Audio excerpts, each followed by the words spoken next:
정부가 내년부터 2027년까지 5년 동안 전국에 주택 270만 호를 공급하겠다고 발표했습니다. 폭등한 집값 때문에 고통받는 일 없고 양질의 주거 환경을 제공하는 게 목표라는데요. 어떻게 집을 공급할 건지, 나아가 집값에는 어떤 영향을 미칠지 짚어보겠습니다. 어떤 집을 어떻게 공급할 건지부터 보겠습니다. 우선 정책 발표 현장에서 원희룡 국토교통부 장관이 한 말을 들어보면 정부의 방향이 고스란히 드러납니다. 수요가 있는 곳에 공급을 집중한다는 원칙 아래 먼저 가장 선호도가 높은 도심에서의 공급 활력을 높이기 위한 규제 정상화에 착수하겠습니다. 보통 재건축, 재개발이라고 하죠. 도심 정비 사업이라고도 합니다.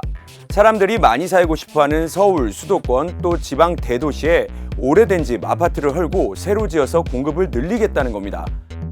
그동안은 재건축할 때 이 아파트를 과연 부수고 다시 지어야 할 정도로 낡았는지 안전진단했는데 이 기준을 낮춰서 웬만하면 새로 짓게 하기로 했습니다. 또 새로 지은 아파트가 비싸지잖아요. 그동안은 재건축해서 아파트값 오르면 이 입금의 최대 50%를 정부가 가져갔는데 이것도 손보기로 했습니다. 이렇게 재건축 기준 낮추면 서울에서만 10만 호, 전국적으로는 22만 호를 더 공급할 수 있다는 겁니다. 재건축 말고도 또 있습니다. 산업단지, 즉 직장하고 좀 가깝고 철도, 도로 가까워서 교통 좋은 곳에 새로 택지도 만들기로 했습니다. 이렇게 택지 만들어서 15만 호 짓습니다. 택지 후보지는 10월부터 순차적으로 발표한다고 합니다. 성남 분당, 고양 일산 등 90년대 개발된 1기 신도시들 벌써 지은 지 30년이 지났습니다. 노태우 정권 당시 200만 호 공급의 핵심 사업이었는데요. 이것도 활용합니다.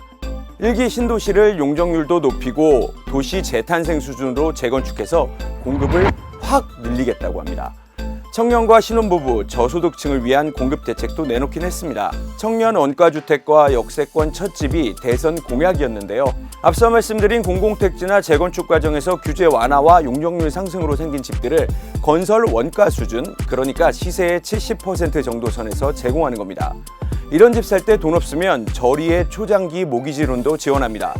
물론 지나치게 큰 시세 차익이 생기면 공공환매 방식 등으로 수익 70% 정도를 환수하는 조건이 붙기는 합니다. 이렇게 공급되는 집은 50만 호 정도입니다. 자, 그런데 수요 많은 곳에 많이 짓겠다는 취지지만 지나치게 수도권 중심 계획이라는 지적은 나오고 있습니다. 그러면 또 궁금한 건 이런 공급 대책 나오면 집값 안정화되냐? 바로 이겁니다. 사실 전문가들 사이에서도 전망은 엇갈리는데요. 지난해 서울의 입주 물량이 3만 3천 가구였습니다. 올해는 15,000 가구로 절반 수준인데요. 워낙 현재 공급이 적어서 당분간 큰 영향이 없을 거라는 분석이 있습니다. 반대로 이미 고금리 영향과 집값이 고점이라는 인식 때문에 부동산 시장이 약세로 돌아섰죠. 지금 집 사는 사람이 없어진 겁니다. 그런데 여기에 더해서 앞으로 공급 계획을 내놓은 거니 내 집 마련하려는 사람들이 구매 시기를 더 늦출 수 있다는 분석이 나옵니다. 집값 약세, 그러니까 부동산 시장 안정화가 지속될 거라는 거죠. 그리고 이번 정부 정책 자세히 보시면 재건축에 상당히 큰 방점이 찍혀 있습니다.